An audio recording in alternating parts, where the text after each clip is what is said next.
Good morning, fourth graders at Cumberland Elementary School. Today is Monday, May 11th, and we are in the last few pages of our story from the city of Ember.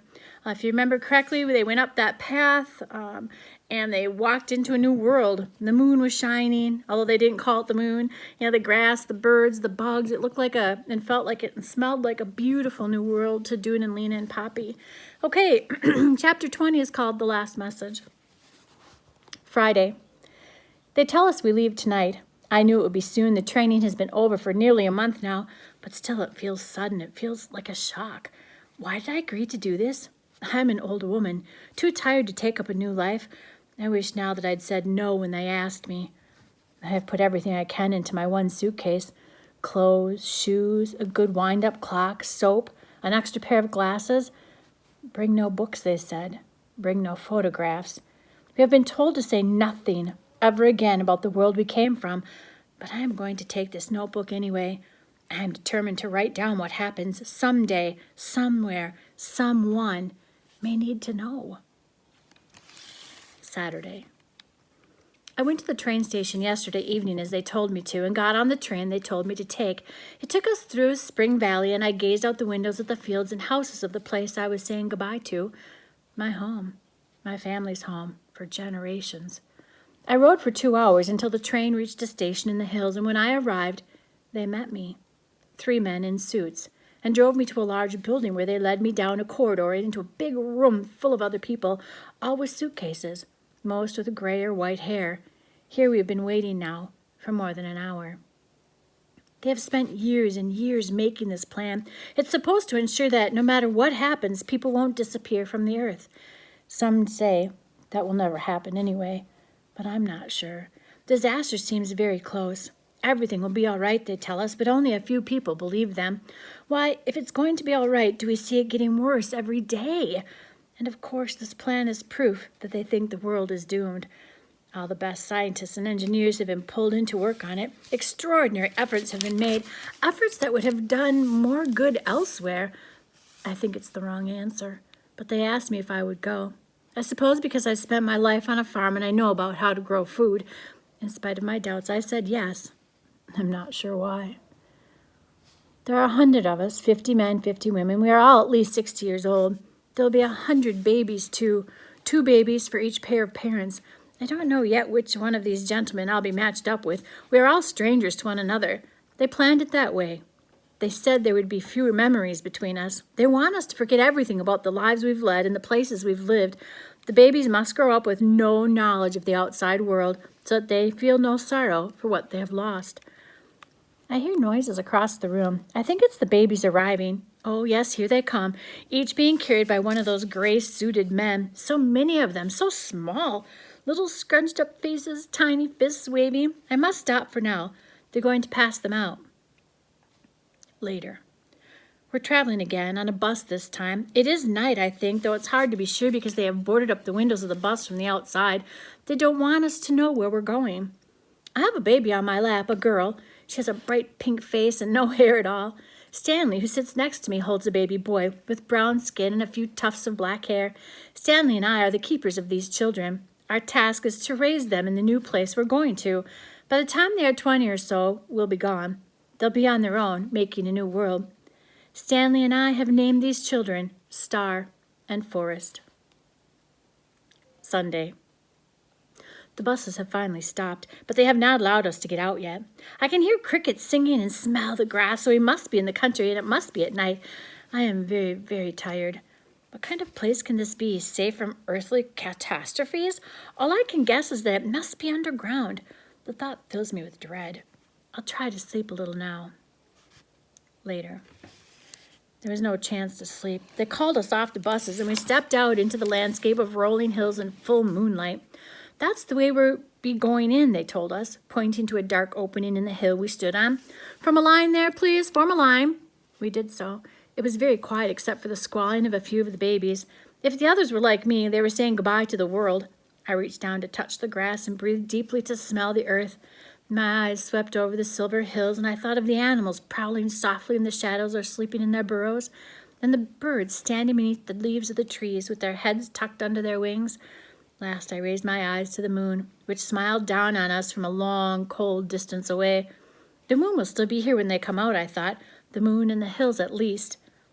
The opening led us into a winding passage that ran steeply downhill for perhaps a mile. It was hard going for me. My legs are not so strong anymore, and we moved slowly. The last part was the worst. A rocky slope where it was easy to miss your footing and slip. This led down to a pool. By the shore of the pool, a group of aged pioneers gathered.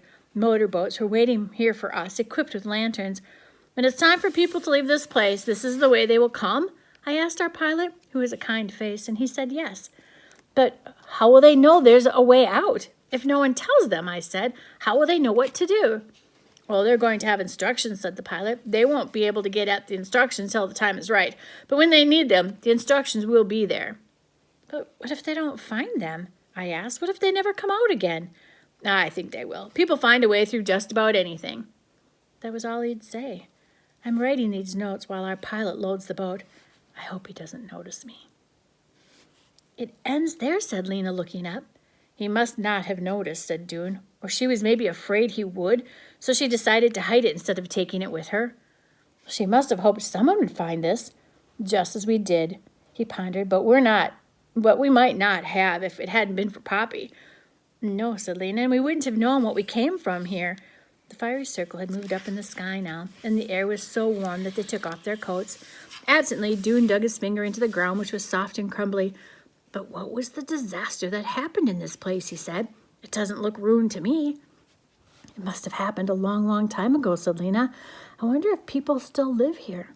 They sat looking out over the hills, thinking of the woman who had written in the notebook. What had her city been like, Lena wondered? Like Ember in some way, she imagined, a city with trouble where people argued over solutions. Perhaps a dying city? But it was hard to picture a city like Ember here in this bright, beautiful place. How could anyone have allowed such a place to be harmed? "What do we do now?" asked Lena. She wrapped the notebook in its covering again and set it aside. "We can't go back up the river and tell them all to come." "No," said Dune. "We could never make the boat go against that current." "Are we here alone then? Forever?" "Maybe there's another way in, some way that lets you walk down to Ember, or maybe there's another river that runs the other way. We have candles now. We could cross the unknown regions if we found a way to get there." This was the only plan they could come up with. So all day long, they searched for another way in. Under the brow of the hill, they found a hole where a stream wandered into the dark. The water was good to drink, but the hole was far too small for them to fit through. There were gullies full of shrubs, and Lena and Dune crawled among the leaves and prickly branches, but found no openings. Bugs buzzed around their ankles and past their eyes. Down brown earth stained their hands, and pebbles got into their shoes. Their thick, dark, shabby clothes got all full of prickly things, and since they were much too hot anyhow, they took most of them off. They had never felt such warmth against their skin, so much soft air. When the bright circle was at the top of the sky, they sat for a while in the shade of one of the tall plants on the side of the hill, in a place where the thick brush gave way to a clearing. Poppy went to sleep, and Lena and Dune sat looking out over the land. Green was everywhere, in different shades, like a huge, brilliant, gorgeous version of the overlapping carpets back in the rooms of Ember. Far away, Lena saw a narrow gray line curving like a pencil stroke across a sweep of green. She pointed this out to Dune, and both of them squinted hard at it, but it was too far away to see clearly. "Could it be a road?" Lena said. "Could be," said Dune. "Maybe there are people here after all," she said. "I hope so," said Dune. "There's so much I want to know." They were still gazing at the far-off bit of gray when they heard something moving in the brush nearby. Leaves rustled. There was a scraping, shuffling sound, and they stiffened and held their breath. The shuffling paused and then started up again. Was it a person? Should they call out? But before they could decide what to do, a creature stepped into the clearing. It was about the same size as Poppy was, only lower to the ground because it walked on 4 legs instead of only 2. Its fur was a deep rust red, its face was a long triangle, and its ears stood up in points, and its black eyes shone. It trotted forward a few steps, absorbed in its own business. Behind it floated a thick, soft-looking tail. All at once, it saw them and froze. Lena and Dune stayed absolutely still. So did the creature. Then it took a step toward them and paused, tilted its head a little as if to get a better look, and then took another step. They could see the sheen of its fur and the glint of light in its eyes. For a long moment they stayed like this, frozen, staring at one another. Then, unhurriedly, the creature moved away. It pushed its nose among the leaves on the ground, wandering back and forth and toward the bushes, and when it raised its head again, they saw that it was holding something in its white teeth, something round and purplish. With a last glance at them, it leaped toward the bushes, its tail sailing, and disappeared. Lena let out her breath and turned to look at Dune, whose mouth was open in astonishment. His voice shaky, he said, "That was the most wonderful thing I have ever seen. Ever in my whole life," he said. Lena could only nod her head yes. "It saw us," Dune said, and Lena nodded again. They both felt it. They had been seen. The creature was utterly strange, not like anything they had ever known, and yet when it looked at them, some kind of recognition passed between them. "I know now," said Dune. "This is where we belong." We'll stop there. See you guys tomorrow.